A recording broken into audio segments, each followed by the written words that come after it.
O tema dessa mensagem de hoje, eu quero que você preste atenção em tudo que nós vamos falar, é a próxima fase. Jesus, Ele já deixou claro bastante coisa para nós, já sabemos que estamos participando desse momento de jogo chamado vida aqui, mas que já somos mais do que vencedores em Cristo Jesus.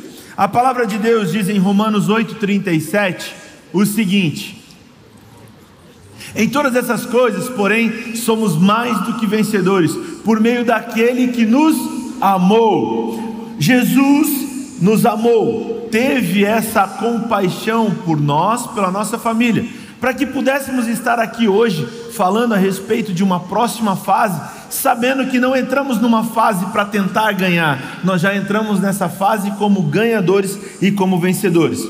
Eu tenho certeza, você pai, mãe, que essa fase, tanto de junior quanto de adolescente, é uma fase desafiadora para você, é ou não é? Pais, é ou não é? Levanta a mão aí quem acha que é desafiador, né? Seus filhos começam a fazer coisas que não faziam quando era criança, de repente o bebê da casa passou a ser o gigante da casa. Quem não tem aí, né, um filho maior do que o próprio pai, do que a própria mãe, né? O filho cresceu e parece, meu Deus, cadê o bebê que estava aqui? Bem, uma das coisas que nós precisamos entender nessa questão de a próxima fase é que existe algumas coisas desafiadoras nesse momento acontecendo dentro da cabeça do seu filho e que ele precisa de um auxílio e que ele precisa da sua ajuda. Deus não nos chamou para viver paralisados em uma fase difícil, mas para avançar em fé, graça e em direção ao Espírito Santo. Então eu tenho certeza que você está totalmente ligado, porque você está no culto da família para ouvir a respeito disso sobre o seu filho. Amém. Então, Deus conhece cada fase da nossa vida. E esse é o nosso ponto número 1. Deus conhece cada fase da nossa vida. Deus sabe o que a gente passa. Nós não estamos passando nada por acaso, né? A gente foi criança, adolescente, jovem, adulto e seremos idosos um dia, né? Em nome de Jesus. E nós até que ele venha. Até que ele venha. Tomara que ele venha antes, né? Mas Deus conhece cada fase da nossa vida. Ele sabe que nós vamos passar por fases aqui nessa terra. Por isso eu quero ler Eclesiastes com você, que diz assim: tudo tem o seu tempo determinado, e há tempo para todo propósito debaixo do céu. Então Deus determinou tempos na nossa vida. E essa fase, né, que nós queremos falar é da adolescência. Então Deus planejou isso, não foi um acidente. Tudo foi planejado por Deus. Deus sabe que agora os adolescentes estão passando por mudanças no corpo, mudanças na voz, mudanças de comportamento. Tem dias que eles se comportam como crianças, mas tem dias que se comportam como adultos. Ou tem dias também que eles se comportam como crianças, mas eles queriam ser como adultos, que a gente visse eles como adultos, né? Mas eles se comportam como crianças. E nós, como pais, estamos aqui para ajudar eles a alinhar essas coisas em cada fase da sua vida. Sabe? Então, pai, você não tenha medo da adolescência. Quem sabe você tem um junior aí, né? Que está com 10, 11, 12 anos. Tem muitos pais que ficam assim: ai meu Deus, e agora? Vai chegar a adolescência, o que eu faço? Tem outros pais também que a gente fica muito bravo com esses, né, amor? Que diz assim, a aborrecência. Gente, a gente não gosta dessa palavra. Vocês nunca falem isso para nós, tá bom? Porque isso não é verdade, tá? Isso não é verdade. A verdade é o que está na palavra de Deus. E a palavra de Deus diz que Deus fez o seu filho de forma extraordinária, de forma excelente. E é assim que Deus vê o seu filho. Então você não pode ver de outra forma. Você também tem que ver o seu filho como Deus vê. Que o seu filho é maravilhoso, que o seu filho é inteligente, que o seu filho é sábio, que o seu filho é de Jesus, que o seu filho tem palavras de amor. É isso que nós queremos incentivar você hoje a pensar, tá bom? Então, pais, não tenham medo da próxima fase. Deus já está lá, tá bom? Deus está com você e está com o seu filho e com a sua família. Olha isso. Temos um último versículo. Vamos ler lá, por favor. Isaías. Todos os seus filhos serão ensinados pelo Senhor, e será grande a paz dos seus filhos. Eu quero que você repita isso comigo. Vamos repetir? Todo mundo junto, bem bonito? Todos os seus filhos serão ensinados pelo Senhor, e será grande a paz dos seus filhos. Amém. Amém. Amém. Amém. Amém. Bem, o ponto 2 dessa mensagem é a responsabilidade dos pais. Investir não é desistir.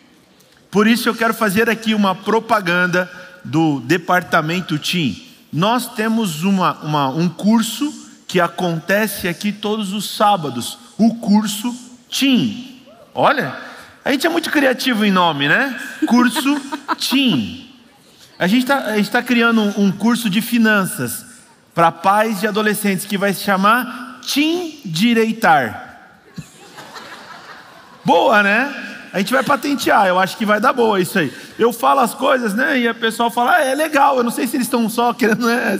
Mas é legal. Ó, o curso TIM. Se você não tem o seu filho matriculado no curso TIM ainda, as matrículas estão abertas, funcionam de forma modular, para que você possa colocar o seu filho no período ali semestral, tá bom? Então, nesse semestre entrou, aí só pode entrar no próximo semestre.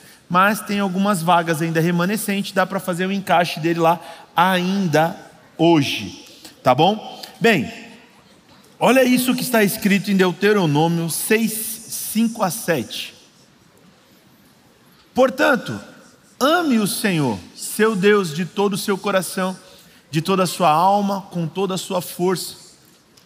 Estas palavras que hoje lhes ordeno estarão no seu coração.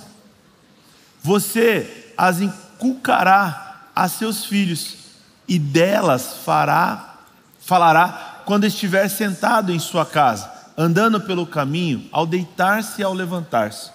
Você precisa instruir o seu filho, e instruir o seu filho é sim gastar tempo com ele. Lembro-me quando era adolescente, eu tinha um grande desejo. Eu desejava que o meu pai me levasse para pescar. Eu achava isso que ia ser legal. Só que eu nunca vi o meu pai pescar, até hoje. Então, o que eu queria era algo meio impossível, não é? Mas deixa eu te perguntar, se eu tivesse falado isso para ele, não seria mais fácil? Eu nunca falei, mas sempre esperei.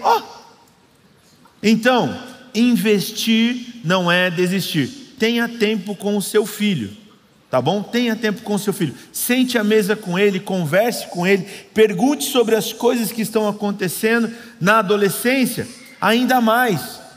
Quando o Júnior, parece que a vitrola está ligada, não parece? Você só espera o gol no final. Na adolescência você fala, e aí, como é que você está? Bem. Como é que foi a escola hoje? Boa. Legal.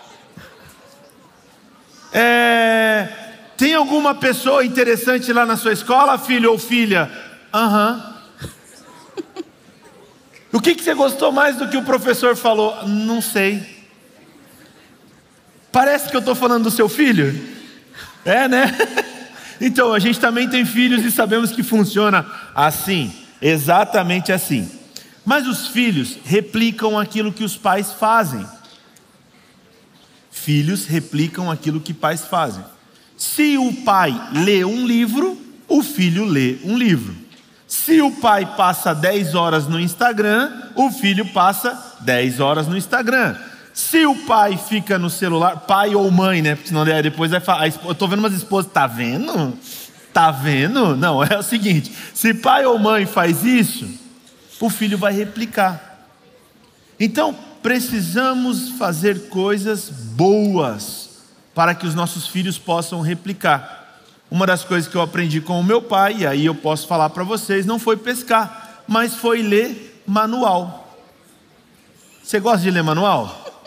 Então, meu pai gostava e eu achei que isso ia ser legal e hoje eu leio manual. Mas é muito importante. Mas é muito importante ler manual. Mesmo que a gente não fazer nada errado. Isso é muito importante. Provérbios 22:6. E a gente já está caminhando para o final. Ensine a criança no caminho em que deve andar, e ainda quando for velho não se desviará dele. Pai, você é o nosso, ou melhor, nós somos os seus parceiros. Vocês são os responsáveis por essa parte de ensinar os seus filhos. Então qual o melhor lugar para se estar? Na igreja. Quer ver uma coisa que deixa qualquer líder de adolescente maluco? É o pai falar bem assim: você não conhece o Joãozinho, ele aprontou. O que o Joãozinho fez? Ele foi mal nas matérias da escola. E o que você fez? Eu proibi ele de ir para a igreja e para o retiro. Dá vontade de pegar o pai, a mãe, a vara e corrigir, mas não é assim, né? Gente, não se corrige filho proibindo de estar na igreja. Sabe por quê? Porque a palavra de Deus diz bem assim: deixar vir a mim os pequeninos, são seus filhos adolescentes, segundo o ECA do Brasil até os 18 anos. Então, deixar vir a mim os pequeninos, não os impeçais. E ali está dizendo que aqueles que querem impedir as crianças de virem até o Senhor, melhor que amarrem uma corda e uma pedra e se lancem num rio. Então você não vai fazer isso, né, pai? Proibir o seu filho de vir para a igreja e de ir no retiro, não é verdade? Então diga comigo assim: eu estou ensinando meu filho. Estou ensinando meu filho a servir ao Senhor. A servir ao Senhor. E quando ele for velhinho, ele não vai se desviar. Ele não vai se desviar. Amém. Amém? Amém. Amém. Então nosso ponto. Amém. Glória a Deus. Então nosso ponto número 3 agora, né? É a graça para lidar com os desafios. Vamos ler Colossenses 2.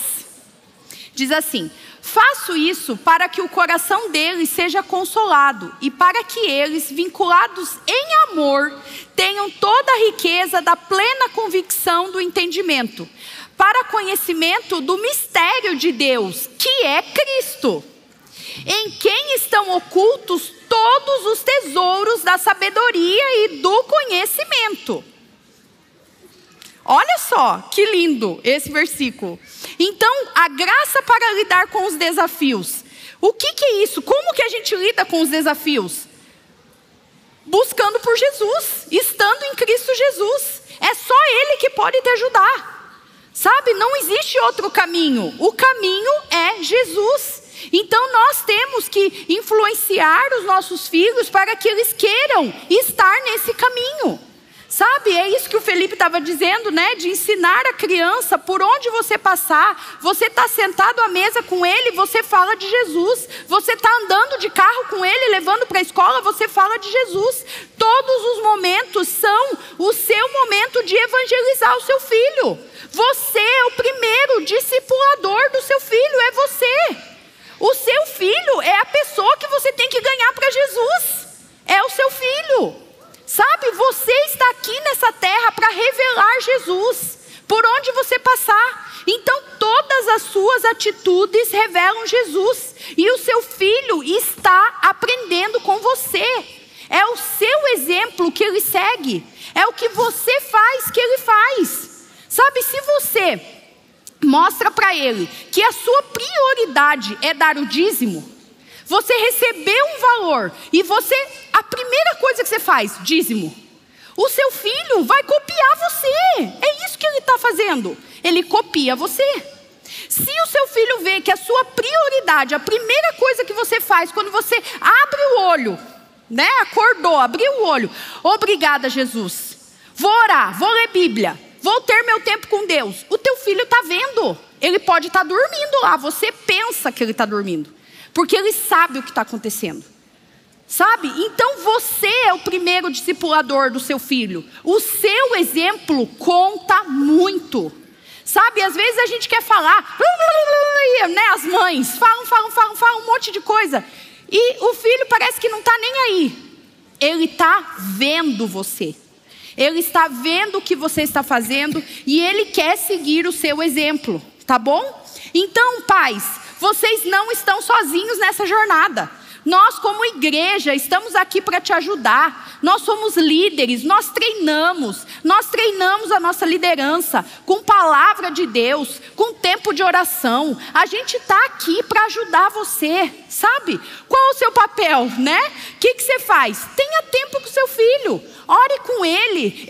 A gente, na nossa casa, o nosso tempo de comunhão é a mesa. A gente gosta de sentar, fazer café da manhã, fazer almoço, esse é o nosso horário. Mas quem sabe na sua casa seja outro horário. Quem sabe vocês gostam de sair, vão para a academia juntos, vão em algum lugar, não sei. Cada um faz do seu jeito, mas faça. Porque nós estamos aqui nessa terra com uma missão: revelar Jesus. Essa é a nossa missão. E a primeira pessoa para quem a gente tem que revelar Jesus é para os nossos filhos. São eles são a nossa prioridade, tá bom? Então, né, um conselho: crie rotinas espirituais, né, de ler Bíblia, de ter tempo junto, de orar junto, de abençoar ele. Se ele vem com alguma queixa, gente, no grupo familiar, né? Um monte de queixa. Ai, minha professora, a escola. Vamos orar por esse professor? Vamos orar pela sua escola, sabe? Mostre isso, tá bom? E a palavra do Senhor diz, Salmos 37. Entrega o seu caminho ao Senhor, confia nele, e o mais ele fará, tá bom? Aí sim. Gente, culto da família, essa reunião a gente faz ela 2 vezes por ano, e você é mais do que convidado a trazer amigos também. Por isso eu gostaria de convidar você a se colocar em pé nessa hora. E eu gostaria de convidar você a fazer uma oração. E se você pode, diga assim: Senhor Jesus, muito obrigado pela minha família. Porque eu sei que o centro da minha família é Jesus Cristo. Senhor Jesus, muito obrigado pela minha igreja. Porque o meu filho pode vir aqui, pode se divertir, mas pode aprender muito da palavra do Senhor.